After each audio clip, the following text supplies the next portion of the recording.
Hi, I'm Ben. This is Mavis. I don't know mood modular what?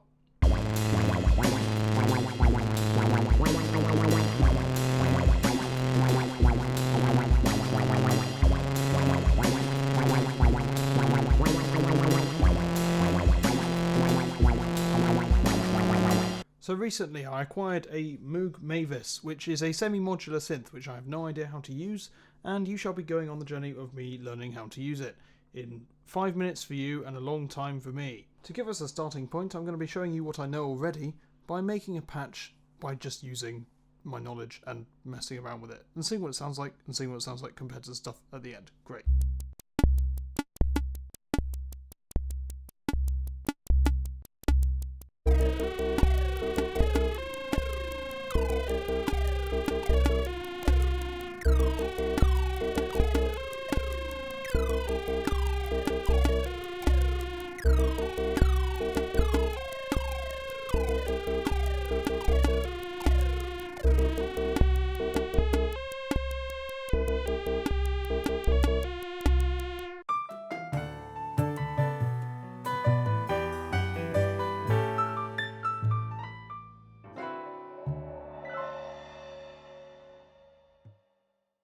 Welcome to my dumb school of patching. This is going to be fast and quick, but we don't need to go into it too far.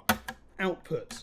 Keyboard control voltage, which is voltages coming from these that you can send anywhere you want. The wave folder, that's the input for it, so that's just distortion, but instead of clipping it does origami and folds the waveform back in on itself. This is a weird pitch bending stuff. This is how thick our square waves are. This is a channel mixer. This is the LFO rate. This is the filter cutoff. This is the output of that. This is the gate for the envelope generator. This is your signal that controls the amplifier, and this is normally the envelope generator. This is channel 2 of our mixer. This is the VCO, which is where our sound is coming from. This is the sample and hold input. We'll get into that later.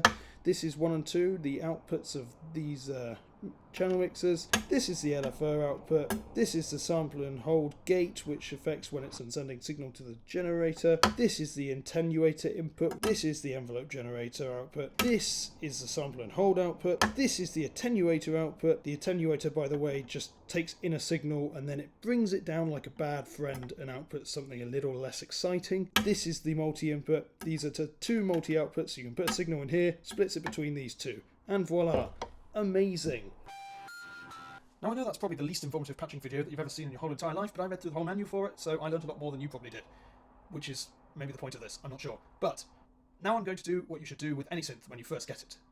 Patch every output into every input and see what you can do, and that kind of helps you figure out what stuff sounds like, I guess. We'll see what happens.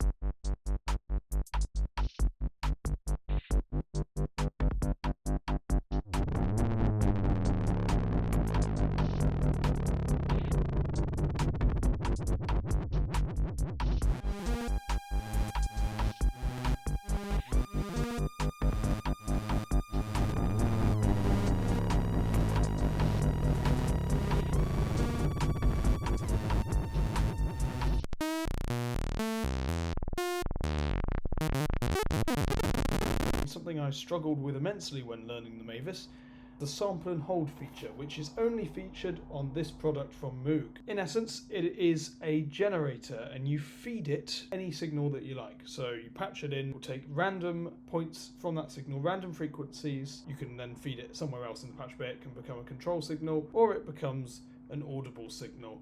That concept is quite hard until you put it into practice. It largely kind of functions as a sequencer, but a random sequencer. It's a very weird function. I'll try and demonstrate it further in the video.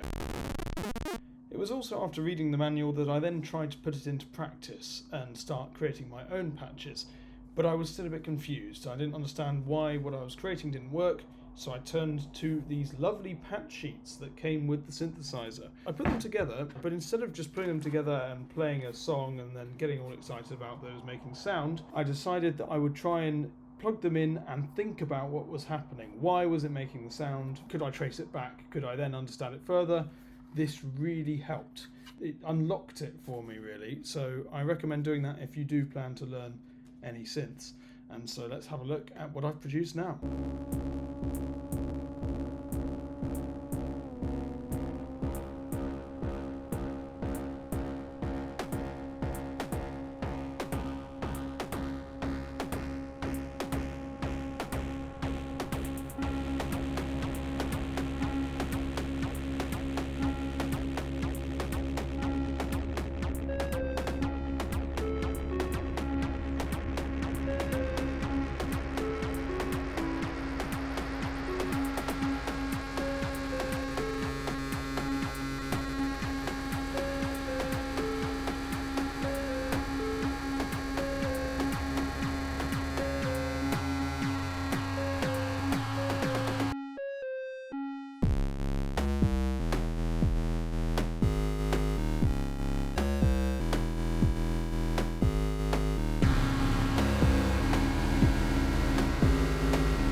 Bye.